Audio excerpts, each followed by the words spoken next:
Hello, everyone. I hope everyone is having a good day today. My name is Anthony, and I will be presenting my paper. Now, the topic for my paper is going to be about health, medicine, and disease in regards to military medicine. I am planning on discussing how the combination of health, medicine, and disease go hand in hand with the topic of war, and I have chosen to not specify the time range with this topic so I can properly go over the historical thinking skills slash frameworks and have them correlate with the topic overall. I feel as if I can go over two different historical thinking skills in order to fully explain my topic. Now let's talk about those specific frameworks. My two different historical thinking skills or frameworks will have to be changing continuity and comparison. I feel as if this topic can be fully explored throughout history so we can view what has changed and what has not changed throughout the eras. This is why I've decided to not really do a specified time range because I want to explain the differences between then and now when it comes to military medicine.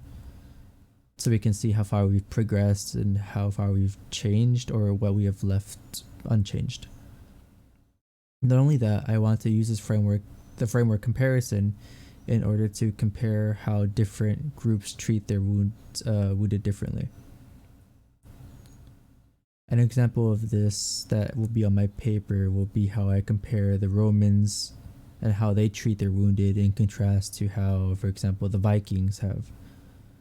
And all in all, I feel that there is a need for two frameworks, and I feel like it would work best for my given topic.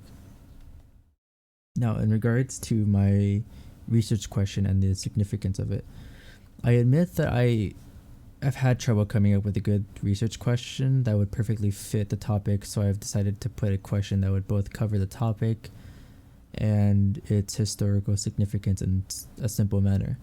My question that I've decided on is, why is the combination of health, medicine, and disease with war, otherwise known as military medicine, historically significant?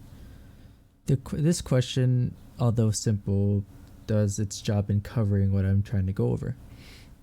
Now, I've read up on Sextus and his beliefs on historical significance, and I have brought up two specific guideposts that I feel like helps my research question and my overall paper. What was mentioned in the guideposts were events, people, or developments have historical significance if they resulted in change. That is, they have deep consequences for many people over a long period of time. Another guidepost discusses how historical significance varies over time and from group to group. To me, these guideposts not only help reaffirm my topic, but also support my chosen frameworks. What I mean by this is that the first guidepost goes along with my change in continuity framework, due to it talking about how people, events, and developments are historically significant if they have resulted in a major change.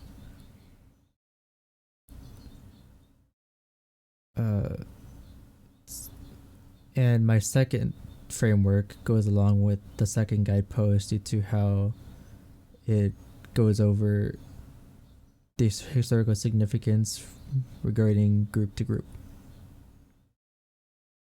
Now, for the thesis statement,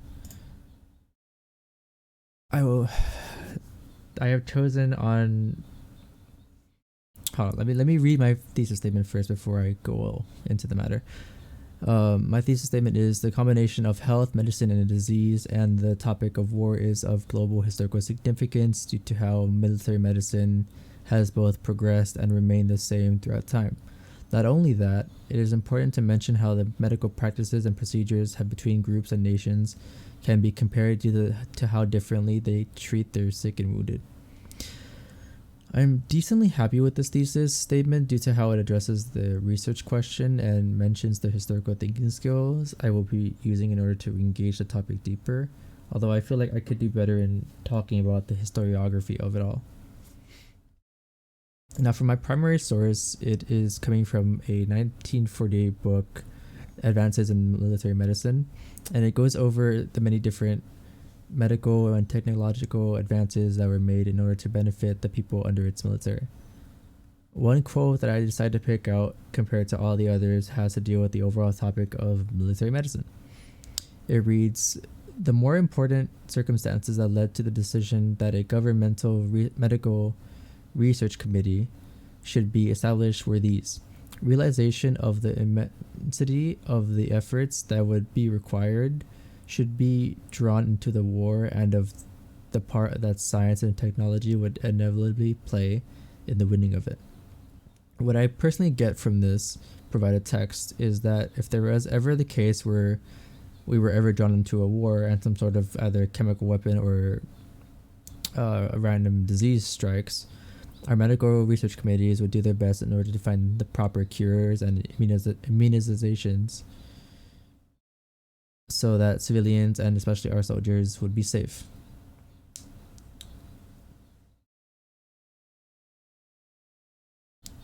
So my reflection is I was a bit of a hit or miss with this because I was kind of debating on what I wanted to to talk about here.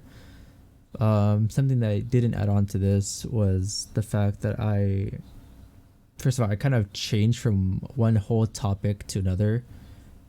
So I was like in this process of deciding what exactly I wanted to do. So I had a bit to reflect on. And I admit that in regards to both my other topic and this one, I still had trouble in regards to finding good primary sources that would help be beneficial towards my paper.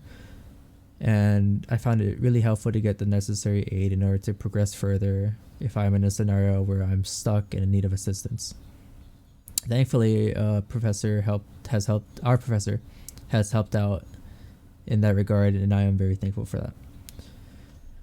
Originally, I just wanted to use the framework changing continuity, and then I realized that I could actually work in another historical thinking skill that could not only work but also provide the necessary evidence to my arguments. Something that scared me was I thought my topic was going to be possibly too vague due to it not being specified and covering over a specific time/era. And I also had trouble deciding on how I wish to organize the paper and all the sources in the outline. And I feel like I wanted to separate them in regards to, for example, for like sources, primary, secondary, and in regards to also the frameworks and how they would be their own different subtopics that would mainly relate to the topic in the end of all things. Now, in regards to the thoughts regarding my topic and pandemic, it was kind of hard to connect the pandemic with my topic, considering my topic is military medicine. And as far as we know, COVID is not a military weapon or a disease, but it is something that our people from around the world in general are working on. And I tried to realize something. I realized something like when I came to compare the similarities of both military medicine and the pandemic. I came up with the following topic, which was pretty obvious in terms of I wanted to I feel like it needs to be addressed that the overall topic of health, medicine, and disease should not be taken as a joke, and they are really serious, important issues. They need to be kind of monitored in a way where you need to have like a good lookout for them. Speaking of which, that moves us to the next one. Actually, we need to be more aware of rising medical issues and or concerns due to the possibility of it affecting us in the future. It is important to do our research and be aware of the matter so that we can better take care of ourselves in the complete long run. Here is my source, and I hope everyone enjoyed my presentation, and I hope you guys had a wonderful day.